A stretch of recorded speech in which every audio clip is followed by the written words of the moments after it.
Lobotomy is a surgical method of treating mental illnesses, which is the destruction or separation of the connections of one of the lobes of the brain with its other parts. Usually the term lobotomy implies the separation of one of the frontal lobes with the rest of the brain. It derives from two Greek words which mean lobe and cut. This method of treatment was invented at a time when there were no effective drugs that could be used to treat schizophrenia, bipolar disorder, behavior disorders with delusions, hallucinations, when psychiatric patients were a threat to the lives of other people. After the creation of aminoxine, a drug of a group of neuroleptics, lobotomy became an unnecessary technique. However, around this concept there are many legends and eerie stories that retell it in our time. What is this terrible method of treatment? Who invented it and used it for the first time? What consequences occurred after such therapy? You can learn watching this video. The founder of lobotomy is the Portuguese Dr. Egas Moniz, Monica. In 1934, at one of the congresses of neurologists, he became interested in the experiment of his colleagues, who removed the frontal lobe of a very aggressive monkey named Bicky. As a result of removing parts of the brain, the monkey has become quiet and manageable. Moniz proposed to repeat such an experiment on a man. The fact is that in those days there were no effective medicines that could cope with the excitement and aggression of psychiatric patients. Such people were isolated in psychiatric clinics, put on their straitjackets, which was not always safe for medical personnel, placed in empty rooms with soft walls, so that patients could not harm themselves or others. Therefore, scientists struggled to create an effective method of treating such patients. And Dr. Moniz suggested destroying one of the frontal lobes of the brain, since frontal lobes are responsible for the mental component of human behavior. Sometime after the Congress in 1936, under the direction of Dr. Moniz, neurosurgeon Olmi de Lima, the world's first lobotomy was performed. In the skull of a woman suffering from paranoia, 2 holes were drilled, through which alcohol was introduced. Alcohol destroyed part of the brain substance of the frontal lobe. The procedure was called leucotomy, from the Greek lambda epsilon upsilon kappa sigma, white, because the substance of the brain is white in the cut, and tau omicron mu is the incision. Thus, nothing was removed from the cranial cavity. The woman's condition improved and, inspired by success, the doctors continued to introduce this method of treatment.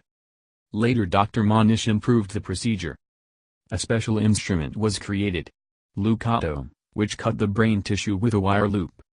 Of the 20 patients who underwent lobotomy, 7 had an improvement, another 7 had little effect, and 6 had no effect at all.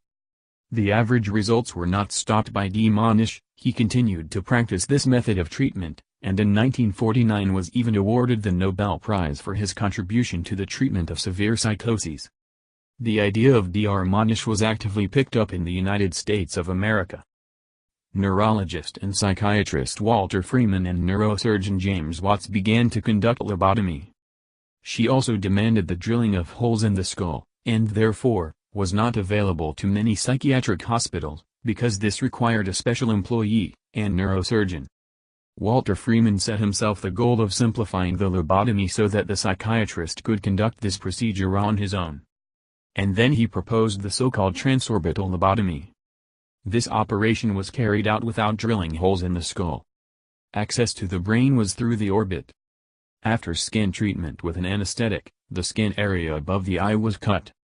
The surgical instrument, similar to a knife for splitting ice, was placed on the eye socket area. The surgical hammer was punched, a thin layer of bone penetrated the orbital region, the knife was inserted into the brain at an angle of 15 to 20 degrees to the vertical, and the nerve fibers that connected the frontal lobe to the other parts of the brain intersected in one move. The knife was removed, a probe was inserted to remove blood and destroyed cells, the wound was sutured. Since the brain tissue is not sensitive to pain, Walter Freeman suggested that the operation be performed under electric shock, without anesthesia, in order to bring the procedure even closer to ordinary psychiatric hospitals.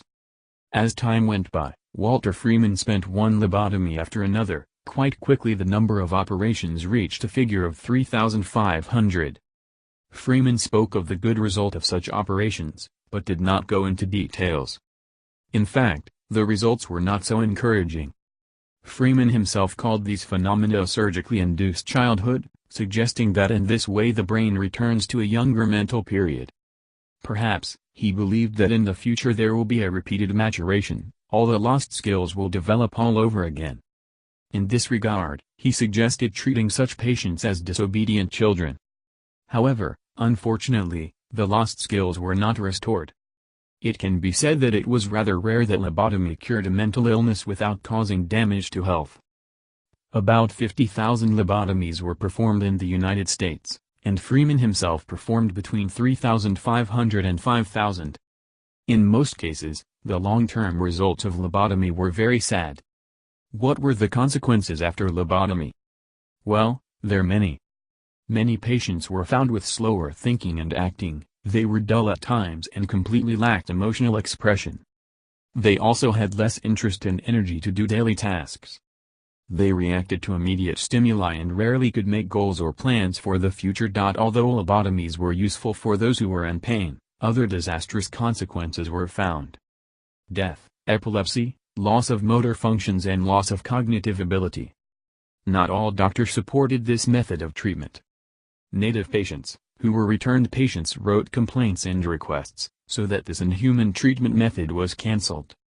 The only thing that many agreed was that it was possible to use lobotomy only in cases when none of the existing methods of treatment, including insulin therapy, electric shock, had no effect, and the patient was too violent and could harm himself and others. But lobotomy was gaining momentum and was produced in the most commonplace cases. The decline of lobotomy refers to the 50th years of the last century. In the USSR, after studying the results of treatment with lobotomy 400 patients in 1950, the Ministry of Health issued an order to officially ban this method of treatment. In countries such as the USA, Norway, Great Britain, France, Belgium, India, Finland, Spain and a number of other lobotomies existed until the 1980s. There is no exact deadline for the completion of brutal operations. In 1977, the National Committee for the Protection of Human Rights from Biomedical and Behavioral Research, after investigating a number of cases of lobotomy, concluded that only in some cases such an operation was justified, and in fact is ineffective. And gradually the technique came to naught. A big role in this was played by the fact that in 1950 the first neurolepticomycin, chlorpromazine, was synthesized. When it began to be used in psychiatry, it was a breakthrough in treatment. And then there was no need for lobotomy, since it was possible to reduce the phenomena of psychosis with the help of other methods. Neurosurgical methods of treatment of mental illnesses were not limited to lobotomy. After leaving lobotomy, more gentle methods appeared. However, such operations are used only in cases of persistently resistant forms of mental illness, when no other modern methods of treatment have even the slightest effect.